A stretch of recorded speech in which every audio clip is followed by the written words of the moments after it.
Hello, everyone. Welcome back to another episode of That's Hot Podcast. I am your host, Tamberlin, here with my other host, my very good friend, Christian from House of Christian. Hello, welcome to another Yay. episode. How exciting. Today, we're going to be discussing The Garden of Time, the short story that the Met Gala theme was based on. I feel like there was confusion because people assumed that the theme was the Sleeping Beauty's awakening fashion when really it was this short story. They kind of, I guess, go together in a way if you actually read the short story. But yes, here we are. And Christian was great enough because, as I say all the time, he's the brains behind this podcast. He found the short story, brought it to us very early, days early. And what did I do? I found the audio version. I sent it to him last minute. Yes, thank you. I needed it. Also, for everybody the audio version was fantastic. Many props to that person who read it.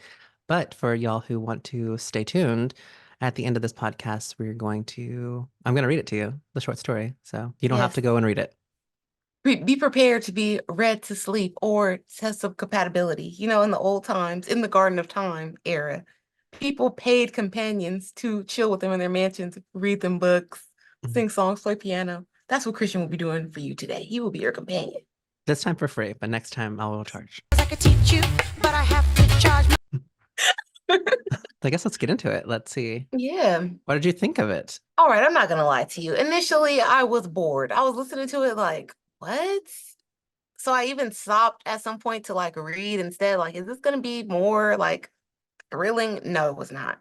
It was kind of dull, but I do get the dystopian or the finite resource theme that they're trying to play on with what's going on in our current time, which is kind of diabolical in a way if you're going to make like a party out of it, being that all of you guys are rich. So I do understand the criticism that they're getting from the younger generations on TikTok. I even see it spreading to YouTube saying celebrities are canceled, celebrities are older, eat the rich. Everybody is, getting on that wave. The what would that be called? Like, it's not populist, right?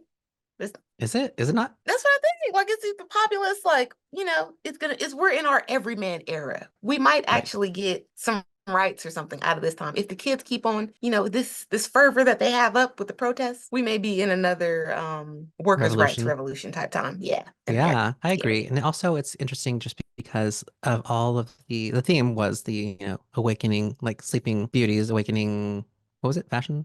Awakening fashion. That's the theme of the exhibit inside. Yes. Mhm. It's so weird that then the theme only of the attire, right, was only this short Yeah, story. Garden of Time. It's so weird that they wouldn't just have kept with the same theme of the exhibit.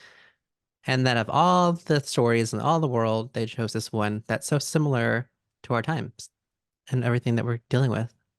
That's why it's like I can't just let this slide because as a fashion person, we understand that it's very meticulous. And this Mhm. decision does not just get approved by one person. This went through several hands. So every single play on or similarity with our time, it was on purpose. Right. And then, I don't know if that was done to maybe make them seem less frivolous, but it kind of didn't work out that way. right. And then at one point while I was listening to the book or the short story that I was trying to see it through like the people's perspective. So like we're reading the story and we're hearing it from, the rich who own the flowers and the sources and how it's dying out. And I tried to be like sympathetic. So that's like, oh no, we're actually hearing about the end of their time. And so people are finally like speaking up and they're finally able to get past that barrier, which for them was the reversal of time. But Mhm. so maybe like we could think of it in that way. It's just that like the end for them is coming.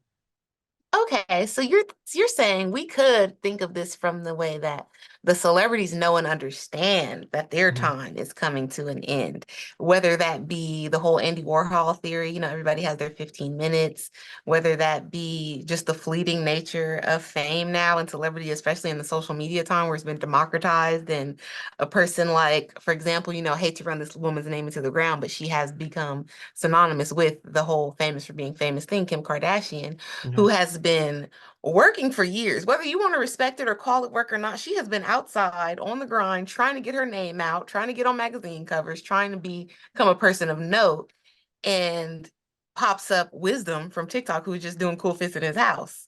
So, Kim had to fight. She had to have a baby by Kanye. She had to do a whole bunch just to get invited. The sex tape, the original, the origin story. Yes, But like also it's just she like, has put a yeah. lot of work in. So maybe that's why, like, they're so this whole push for TikTok, especially, anybody can be famous. And for Mm-hmm. any reason, I just saw a TikTok today about how like I guess this person is past a point, so they're monetized, and she's saying that we should be paying each other like debt. So like if I watched and liked her thing and whatever and stayed for however long, she would be able to pay off her debt. And so it's like, paying, pay it forward. I feel like I've always thought that way about social media since it came out, and it's probably just because I'm a money person deep down inside. And I used to post like even on Twitter, early days of Twitter, I'd be like, "Oh, I have 325 followers. Like, it's my birthday. If all y'all send me $1, like I can give myself a nice birthday gift. I can get some nice shoes."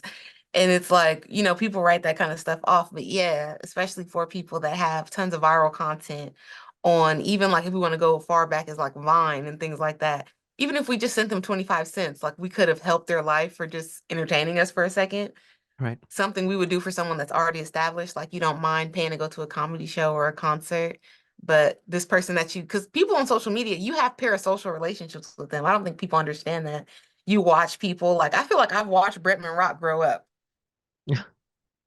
There's no way, like I wouldn't see Bretman Rock and be like, "Hey," and if he hugged me, I would hug him back. Because I remember when you were a kid, like twerking in your room, getting in trouble, and then now you're grown, you got a mansion in Hawaii. Like, if we helped you get that, cool. But yeah, as far as paying it forward, I'm sure he wouldn't mind. Oh yeah, I'll like this person's comment, or I'll reshare this person's content that I like because they can Yeah. buy a house or something like that. That's so cool to think. Whereas, celebrity previously, it's very like guarded and, you know, maybe they see that, they're the next revolution, like we're going to overthrow that. And because everybody's so tired with like politics and people not Mhm. actually resenting or not actually representing their best interest. Well, that has been the theme that everyone, like I keep mentioning, the younger generation that I'm seeing. And when I say that, I mean like the Gen Z people, like the college age right now to maybe 15, 14 that are online espousing their opinion. And they're saying that they're finally being woken up to the idea that these celebrities that they thought they had these parasocial relationships with, and that, because they said they love their fans and they did special things and all of this, that they really thought that it was about anything other than themselves and personal gain. And now their eyes have been opened to the fact that, oh, this person won't even do something as simple as, tweet or put on their story Free Palestine to bring attention to it.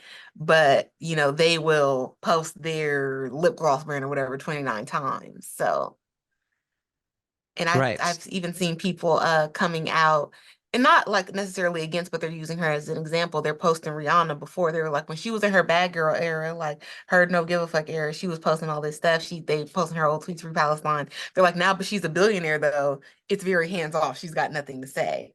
Right. It's interesting because she came from such like humble beginnings and she like, Mhm. is so supportive of Barbados. But why can't you do that for other people? I don't know. I feel Because it would like affect her pocket. yeah, it's the same Garden of Time thing. I only have so many of these flowers that I can pick. And for a celebrity or even politicians, that may be because we hear this all the time with like, oh, I can only go against, my group so many times, or I only have this much power, like I got to use my votes wisely type of thing. So yeah, maybe Rihanna, I only have this many times to speak out before I just become labeled as this person that has, a cross to bear or that's always, disgruntled. So I'm going to save it for the issues that are closer to home. Yeah, things about Barbados, things that directly maybe affect me and my loved ones. But this thing that is affecting all of humanity, in a way, you can't say that because it's definitely giving, the drum sounds of war with the president of Slovenia being shot. Um, I have to Was he save shot? Was my, that the one that was on the platform? yeah. Oh gosh. We shot that man. So maybe celebrities feel, and I'm not advocating for them, but I'm just saying, in their shoes, maybe they feel like, oh, I have to save my gripes or my time of being seen as going against the consensus for things that really, really hit home for me. And Yeah. something as big as war, global war, what's going on in Palestine, like they might even be as callous, but hey, it might be like, oh, well, DJ Khaled from Palestine, he ain't saying nothing. Like, I'm not about to say nothing. No, it's true. I saw something about that as well. That's so crazy. Mhm. And they're like, Drake out here being, super Jewish, having bar mitzvahs in his music video, but he not saying nothing. Mm. So And it's so weird that people, because it affects their money, even if it's something that's supportive of, even if she's like, if I didn't know he was Jewish, but even if he sided with one side, he's not willing to like express that just because he doesn't want it affecting him either way. yeah, and I think that that's what the kids have noticed. Like, oh, it's not that you're on any side, you're on the side of yourself. Yeah. Because when it's popular, yeah, everybody's an activist. We all put those black squares up on our social media, or when things are as, trendy as a Me Too movement or a Black Lives Matter, oh, everybody jumps on that wave. But when there's any type of risk involved, no, we'll just stay out of it. We're not choosing sides. There are good people on both sides, as Donald Trump said. Ugh. And so it brings us back to like the short story, this the scarcity of like these people who are very like selfish. And, Mhm. this resource, which is the flower, had the ability, it was within their garden. They had the ability to like turn back time. And so as these, what would you call them? I guess the people, Yeah, but I they, don't they know had a if it was an specific word. army or like Yeah. disgruntled townspeople. Basically, so like when I envisioned it as I was reading, it was just as if I was imagining them storming Versailles, for the French Revolution.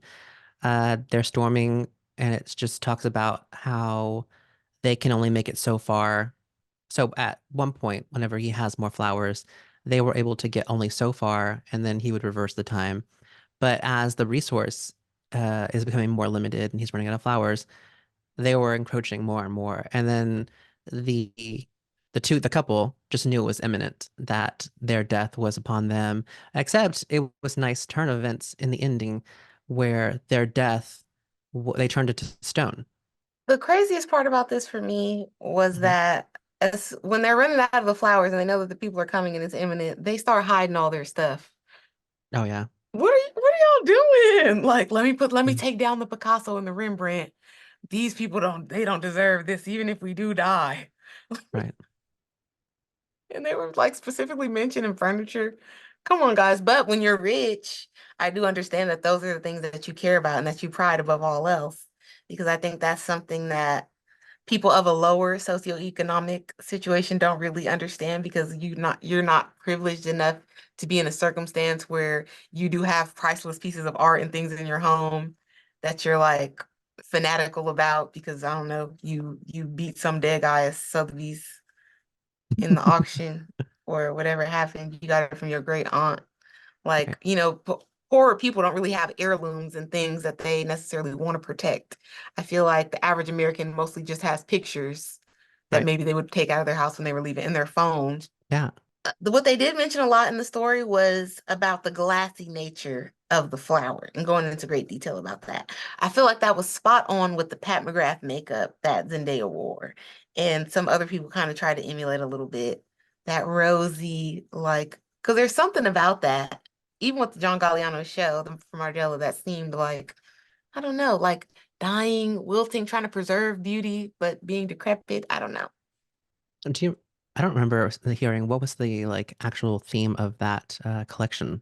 Okay, it was an artisanal collection, and it was based on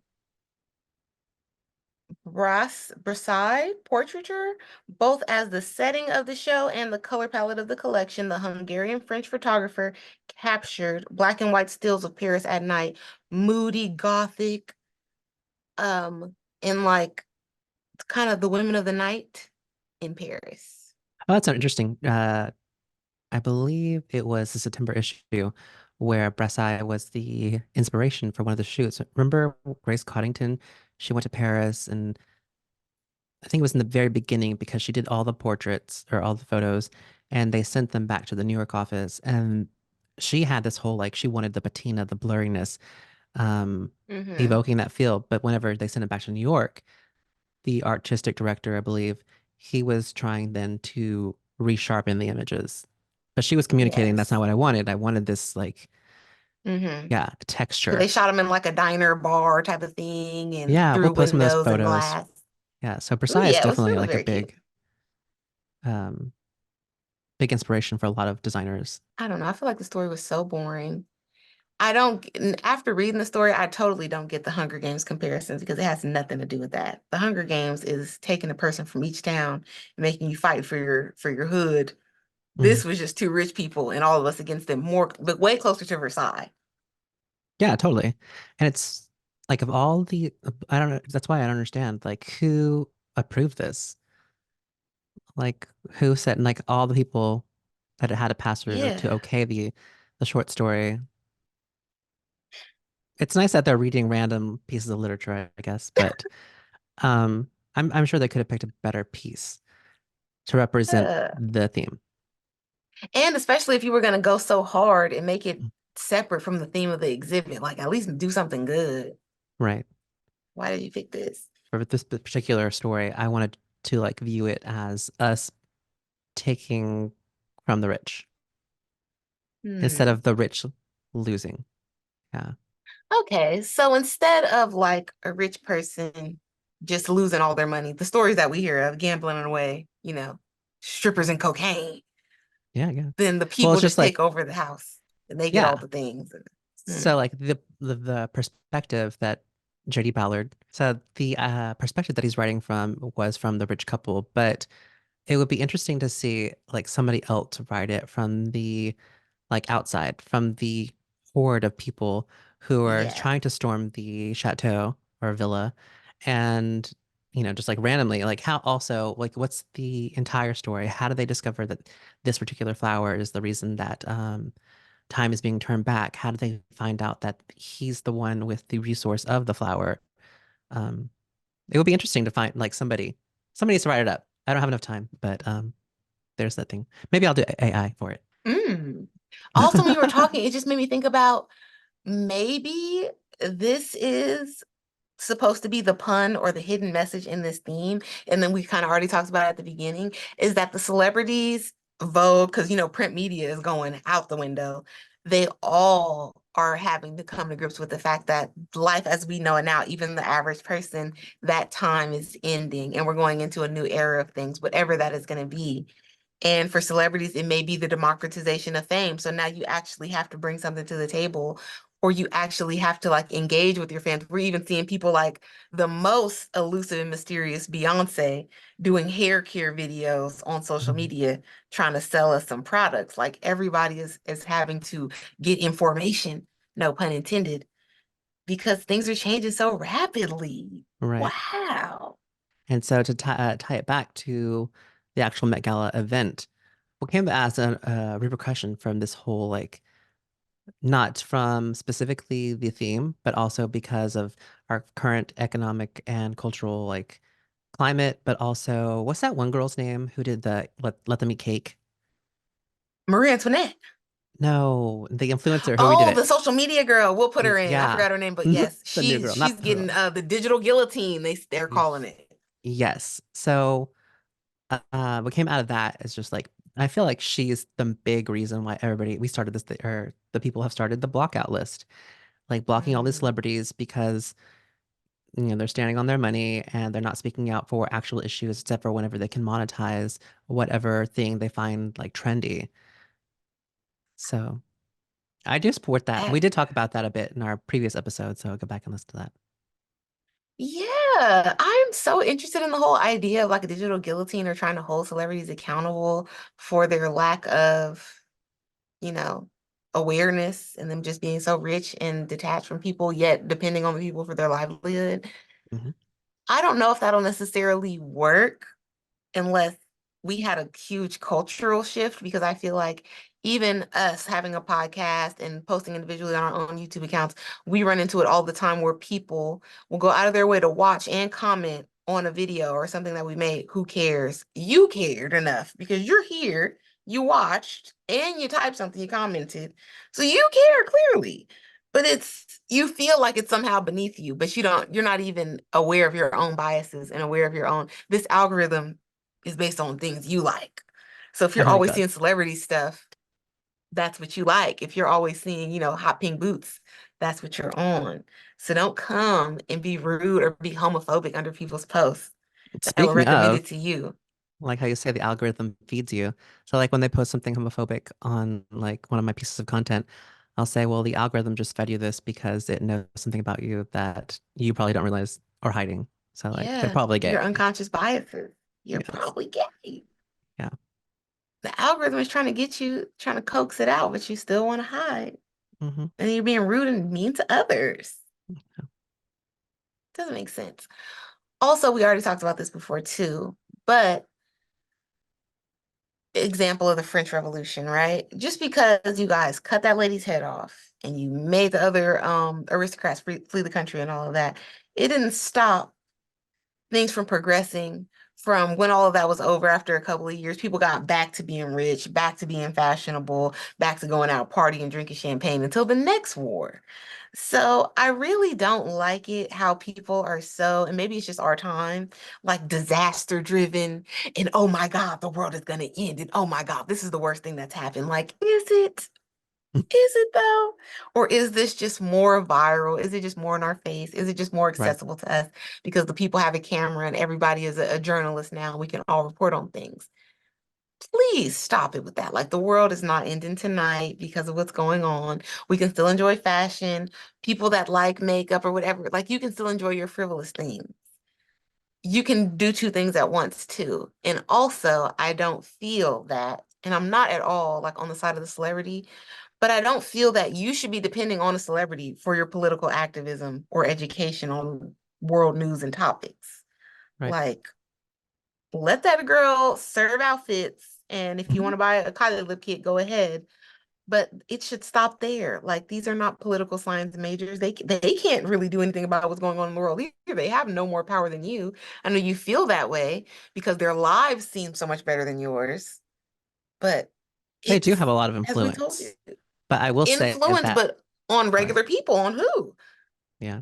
But then also they do have this way because of, even if just because of its money and because they can potentially move their crowd. I don't know. I feel like celebrities, especially social media people, influencers, musicians, they have influence on regular people, and they may have a teeny bit of influence over politicians and stuff that want to be celebrity adjacent, like the mayor of New York and things like that, people that want to go out and be around, they want to be on the red carpet. Other than that, they don't really have any power. Like they could say, as far as us boycotting places and things like that, like when everyone's saying, oh, don't drink Starbucks, don't eat at Domino's. They could say things like that, but at the same time, possibly they wouldn't, and that's where the kids are right because Domino's may be their next endorsement, this place, that place, because they're only getting paid off of their ability to move people in directions of commerce.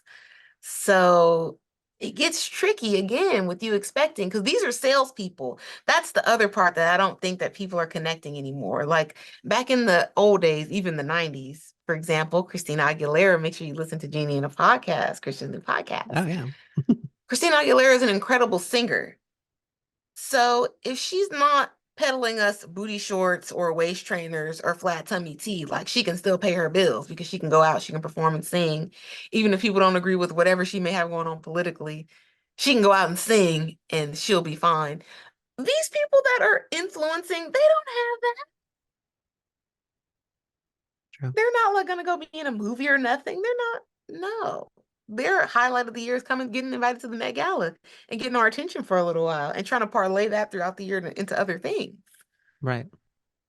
Another thing I thought about is just that like relying on celebrities to, influence, politicians.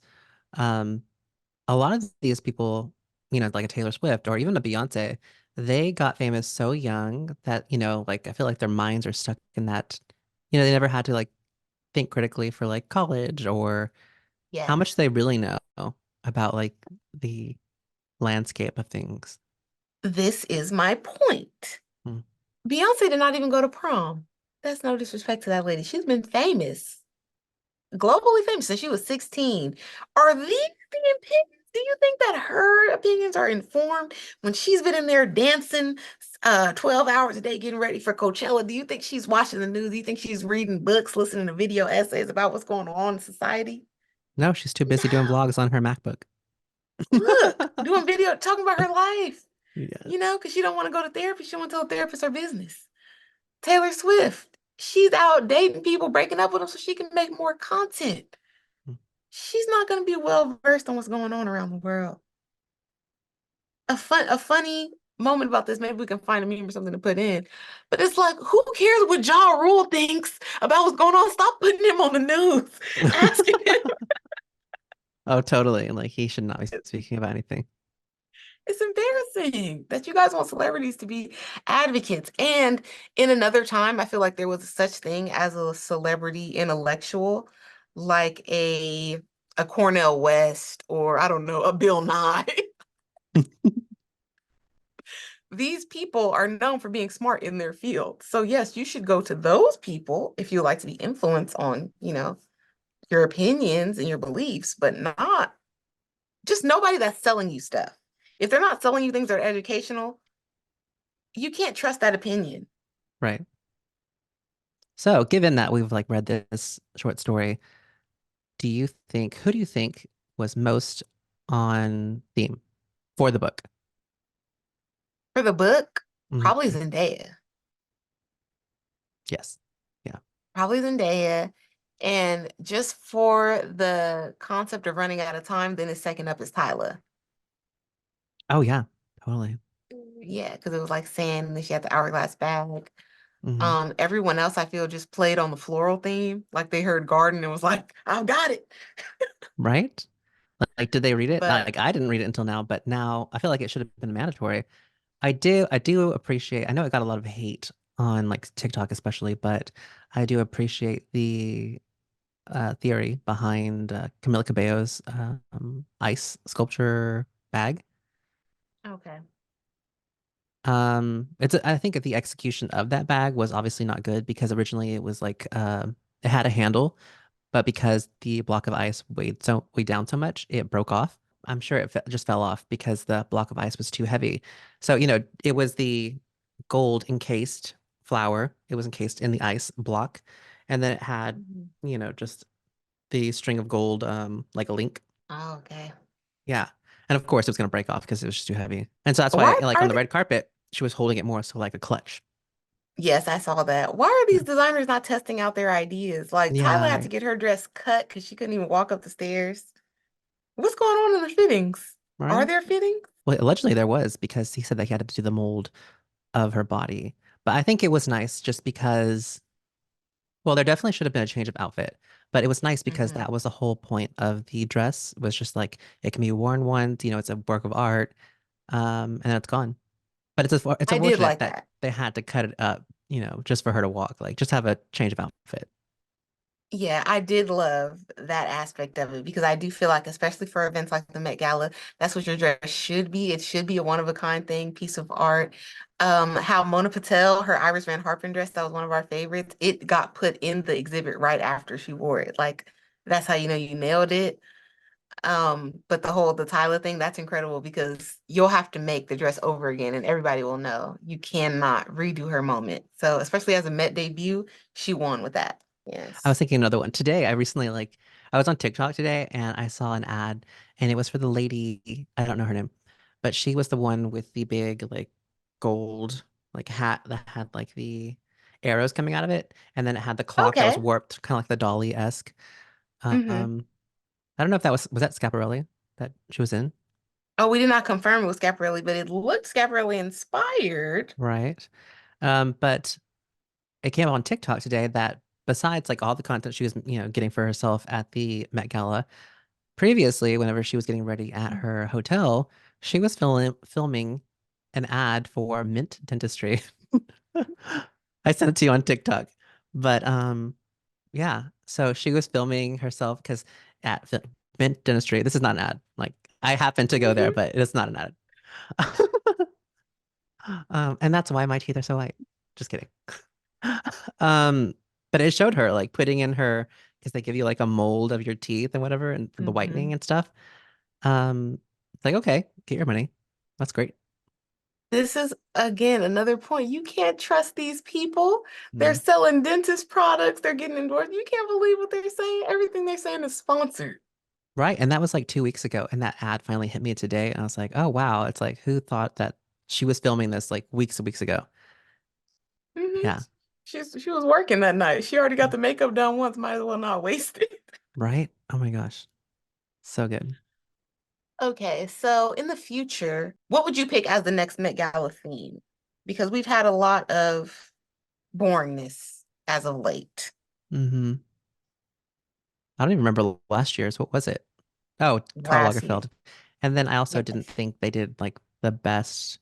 I remember the red carpet and I was like, oh yeah, it wasn't like great. Even though he had some like great moments in fashion, obviously, Hmm. but I wasn't like wowed with anything. And everybody just ignored everything outside of Chanel. Like he also worked at Fendi. I Celine, feel right? like everyone Chloe. yeah, people completely ignored. I feel like they ignored his own line. A few people did his personal aesthetic that were close to him, like Cara Delevingne, but you ignored Karl Lagerfeld. You ignored the whole Fendi? entire like early Chanel era. You ignored Fendi. It was like everybody came in their best princess dress. It was no, it wasn't good. It could either be a designer, like previous. They have mentioned previously that they wanted to do Galliano, and I wonder if they're just going to pull the trigger and do that because they really want to. I don't know. I guess they have tried before and it got shut down. Right, because the board So members, yeah, they know what it is. It's yes. trouble. So maybe now it would be a cool time for them to slip that in because of all of his fame and his popularity with the Margiela collection. And then they did ease him onto that red carpet this time. Yeah, because I didn't even know that he was there until you told me. He was there, and a Yeah, lot of people were wearing looks from his collection. yeah. So like I don't believe in those type of coincidences. So it could be him. Who is another? We have recently had designers pass away though. Who? Who died? Who died? Who died? Let me see. I think it would be cool to see like somebody who was like a big designer for the time. So like when we think of like the 1920s, we always think of like Chanel, but Mhm. what about a Poiret or a Lanvin? And Oh it'd be cool to see yeah. those. Yeah. Yeah, I don't even think they ever did Givenchy because Givenchy has a whole bunch of movies. What he did with Hollywood, what he did with Audrey Hepburn. Oh, that would be cool. Oh my gosh. Yeah. Yeah. Roberto Cavalli it just died. And in Yes. honor of him, I had no idea. This is vintage Cavalli that we're wearing right now. What? Ow! So shout out to you, Mr. Cavalli. Oh, it looks great. Even with your Thank tousled you. hair. Yes, you look so Yes, great. this is my best salsa dance outfit. Well, that or Italy, Er, like you're just like out and about, even drinking your Aperol spritz. Man, Italy, my outfits were so turned down because I went with my grandma. No. And one day, because we were going to Milan, I'm like, look it, I'm not gonna keep dressing like a substitute teacher just to please this lady. I'm wearing something cute for my Milan pictures. And I wore a simple all black outfit, but my skirt, it was like below the knee, but it had a high split. As soon as I came out of the room, she said, that's a big split, little girl. Did Ma'am. you change? No, I didn't change. I Oh, didn't get good. my pics off. I've been chaperoning you old people this whole week. I know. Let me have my moment. I could have, but anyways, they had to see the naked people on the beach in Italy because people can like be topless and all that. Oh yeah. So they already went through a lot. I Were loved they it. clutching their pearls? Yes. It was nice because whenever I went with my mom recently, if anything, she was the one that was like, "Oh no, that beret is too much." I was Oh like, yeah, "Oh, you're because right, your mom mom. is so Thank you." fashionable. She's pretty good. She knows her way around stuff. So Roberto Cavalli, I think that would be a very cool Met Gala Mm. theme or exhibit because I think they did rock and roll a long time ago, like back in the early 2000s. Do Roberto Cavalli because that's like early 2000s super glam, you know, Yeah. that more is more animal print. They could do a lot with that theme. Ooh, also speaking of people who recently passed, it's not recent at this point, but Albert, Yeah, for Lamont. yeah, Yeah. that would be cool to see. Yeah, with him and Hubert Givenchy, because I feel like he was the best replacement. Oh yeah, didn't and also yeah, he replaced him, right? You're right, Yeah, I or he think so. interned So it's there. like, yeah, so come Wow. on now. Mix, give us a show, Vogue. Yeah. Who's in charge over there? Andrew Bolton? Can't just be you. Nope. All right, so we've given our suggestions for the next Met Gala. Oh, our fashion book club. Which book are we going to read first for our first fashion book club? So for the book club, we're going to be reading Dior by Dior. It is the autobiography of Christian Dior. This episode is going to go live on May 23rd. We'll be posting on the community tab in YouTube. But let's review it for the June 13th. How does that sound? Yes. Summer book club, because not all of us can be, hot, smart, good at technology like Christian. The least you can do is be real red. Yeah. Come on now. Add something to society. So that's the book club. And don't forget, it's June 13th is when the episode is going to drop. But in the meantime, if you don't want to read the short story, here appended to the end of this episode, I am reading the short story, Garden in Time. All right, guys, that's all for this week's episode, but we want to make sure that you guys subscribe to our channel, follow us on all social media platforms, and specifically, if you are a podcast-only listener, please follow us on Spotify and leave us a review so we can be brought to more fashionable people like yourself. We want to be Spotify influencers right now. We have less than 100 subscribers, followers on Spotify, and I feel like that's embarrassing. We're too cute for that. So help us, please. Thank you. Yay. We'll see you next time. Yeah. Bye. Bye. The Garden of Time by J.G. Ballard. Towards evening, when the great shadow of the Palladian villa filled the terrace, Count Axel left his library and walked down the wide rococo steps among the thyme flowers. A tall, imperious figure in a black velvet jacket, a gold tie pin glinting below his George V beard, cane held swiftly in a white-gloved hand, he surveyed the exquisite crystal flowers without emotion, listening to the sounds of his wife's harpsichord as she played a Mozart rondo in the music room, echo and vibrate throughout the translucent petals. The garden of the villa extended for some 200 meters below the terrace, sloping down to a miniature lake spanned by a white bridge, a slender pavilion on the opposite bank.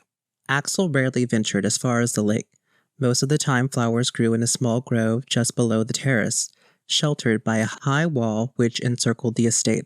From the terrace, he could see over the wall to the plain beyond, a continuous expanse of open ground that rolled in great swells to the horizon, where it rose slightly before finally dipping from sight. The plain surrounded the house on all sides, its drab emptiness emphasizing the seclusion, mellowed magnificence of the villa. Here, in the garden, the air seemed brighter, the sun warmer, while the plain was always dull and remote. As was his custom before beginning his regular evening stroll, Count Axel looked out across the plain to the final rise, where the horizon was illuminated like a distant stage by the fading sun. As the Mozart chimed delicately around him, flowing from his wife's graceful hands, he saw that the advanced columns of an enormous army were moving slowly over the horizon. At first glance, the long ranks seemed to be progressing in orderly lines, but on closer inspection, it was apparent that, like the obscured detail of a Goya landscape, the army was composed of a vast, confused throng of people, men and women, interspersed with a few soldiers in ragged uniforms, pressing forward in a disorganized tide. Some labored under heavy loads suspended from crude yokes around their necks. Others struggled with cumbersome wooden carts, their hands retching at the wheel spokes. A few trudged on alone, but all moved on at the same pace, bowed backs illuminated in the fleeting sun. The advancing throng was almost too far away to be visible, but even as Axel watched, his expression aloof yet observant, it became perceptibly nearer, the vanguard of an immense rabble appearing from below the horizon. At last, as the daylight began to fade, the front edge of the throng reached the crest of the first swell below the horizon, and Axel turned from the terrace and walked down among the thyme flowers.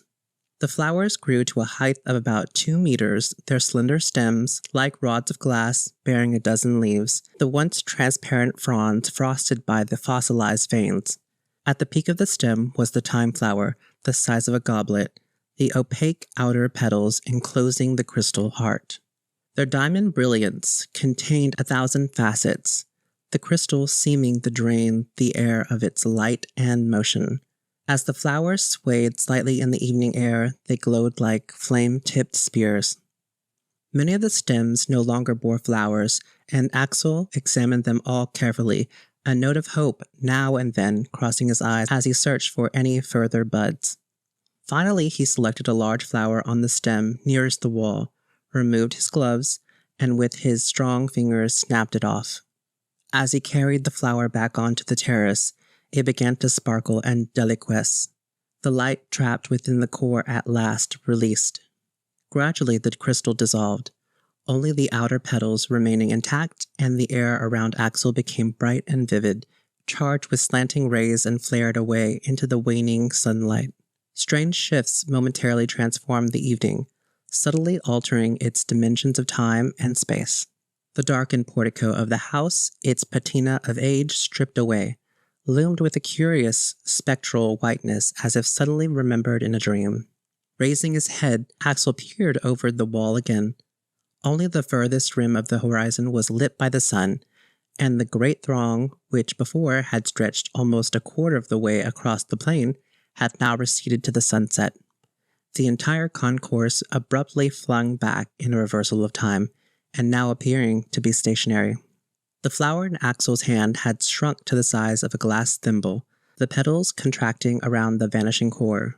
A faint sparkle flickered from the center and extinguished itself, and Axel felt the flower melt like an ice-cold bead of dew in his hand.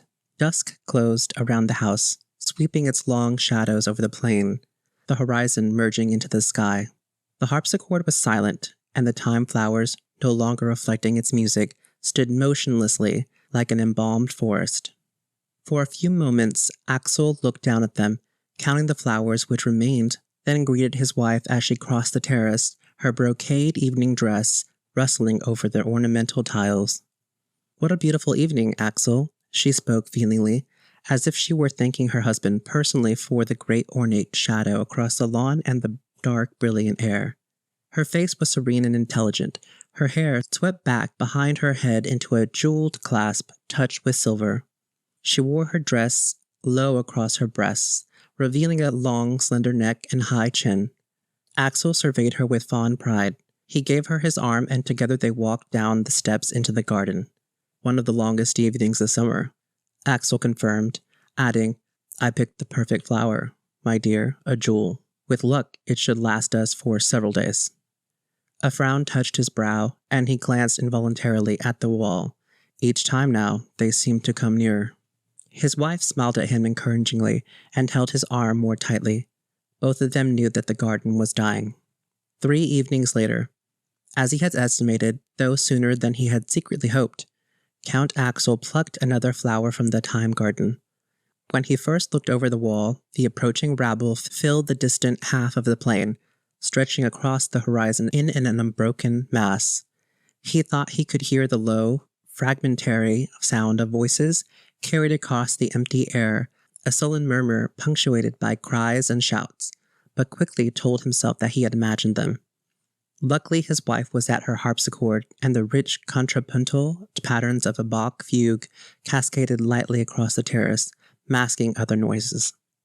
Between the house and the horizon, the plain was divided into 4 huge swells, the crest of each one clearly visible in the slanting light. Axel had promised himself that he would never count them, but the number was too small to remain unobserved, particularly when it was so obviously marked the progress of the advancing army. By now, the forward line had passed the first crest and was well on its way to the second.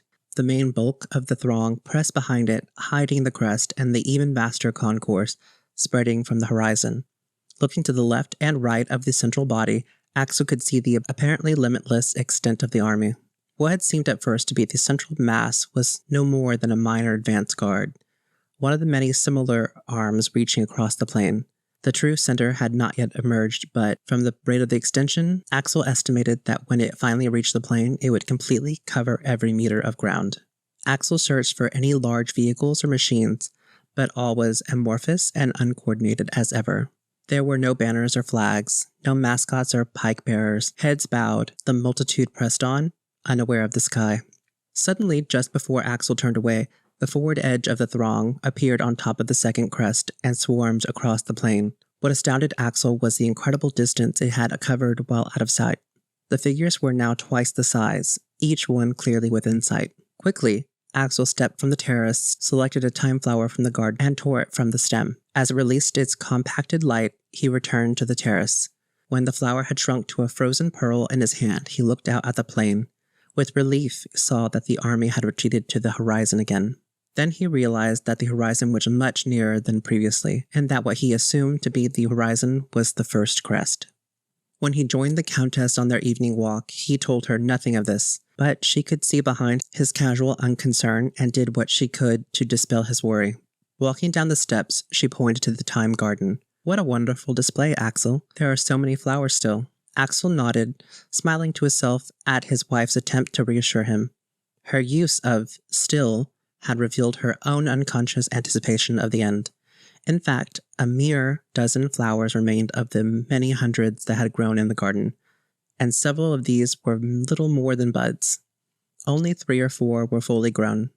As they walked down to the lake, the Countess's dress rustling across the cool turf, he tried to decide whether to pick the larger flowers first or leave them to the end. Strictly, it would be better to give the smaller flowers additional time to grow and mature, and this advantage would be lost if he retained the larger flowers to the end, as he wished to do for the final repulse. However, he realized that it mattered little either way. The garden would soon die, and the smaller flowers required far longer than he could give them to accumulate their compressed cores of time. During his lifetime, he had failed to notice a single evidence of growth among the flowers. The larger blooms had always been mature, and none of the buds had shown the slightest development.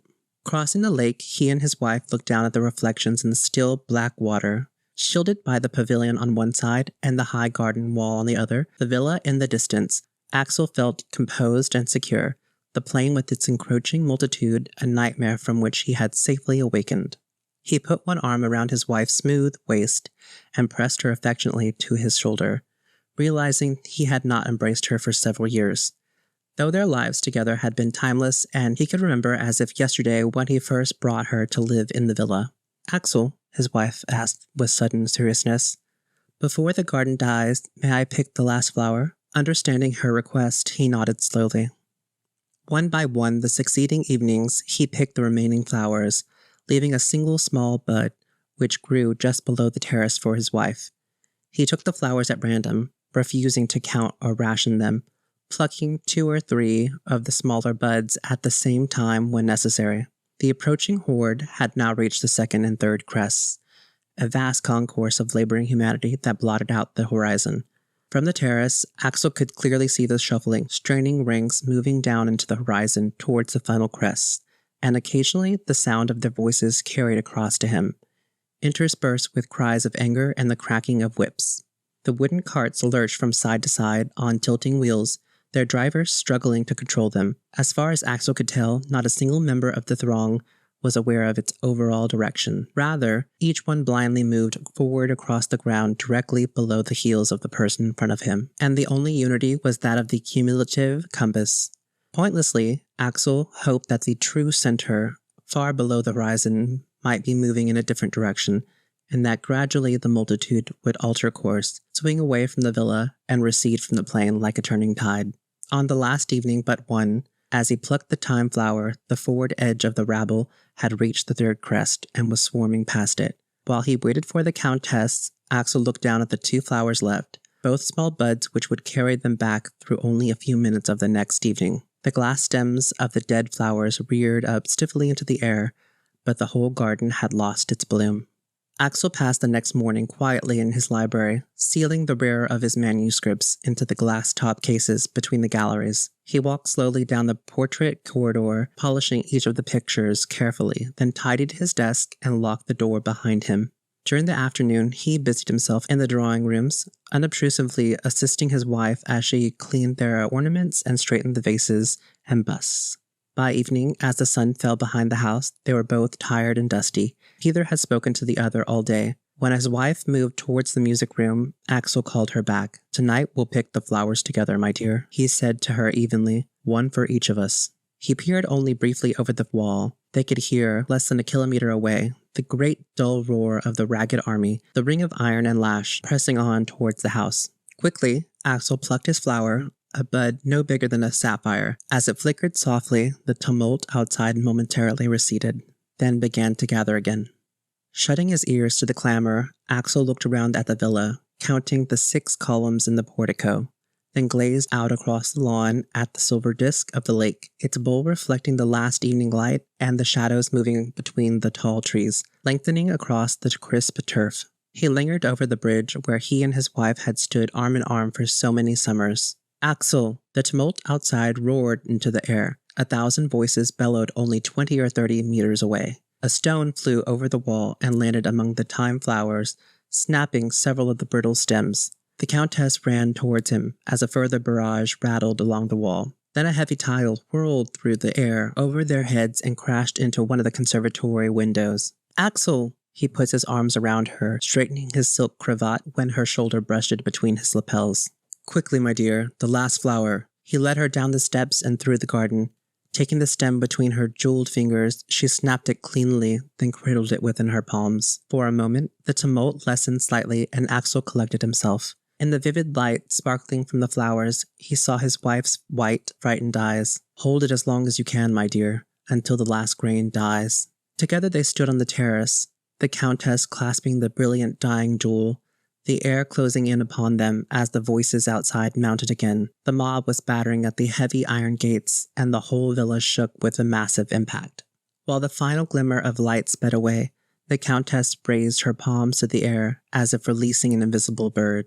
Then in a final access of courage, put her hands in her husband's, her smile as radiant as the vanished flower. "Oh, Axel," she cried.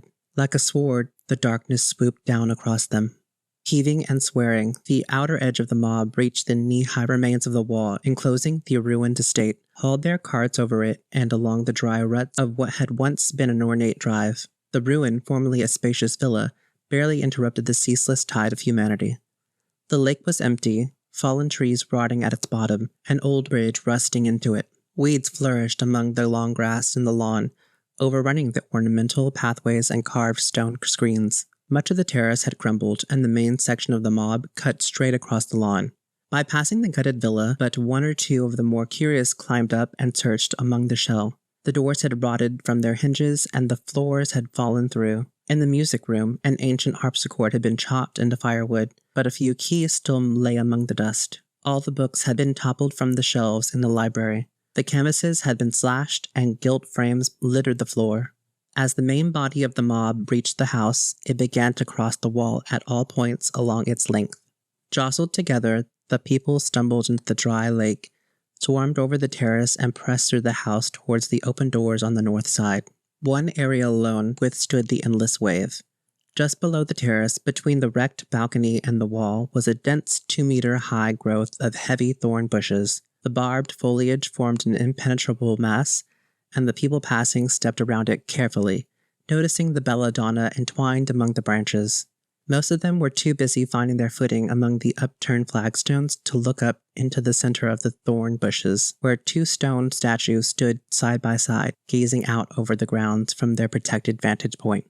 The larger of the figures was the effigy of a bearded man in a high-collared jacket, a cane under one arm. Beside him was a woman in an elaborate, full-skirted dress, her slim, serene face unmarked by the wind and rain. In her left hand she lightly clasped a single rose, the delicately formed petals so thin as to be almost transparent. As the sun died away behind the house, a single ray of light glanced through a shattered cornice and struck the rose, reflected off the whirl of petals onto the statues, lighting up the gray stone so that for a fleeting moment it was indistinguishable from the long-vanished flesh of the statue's originals.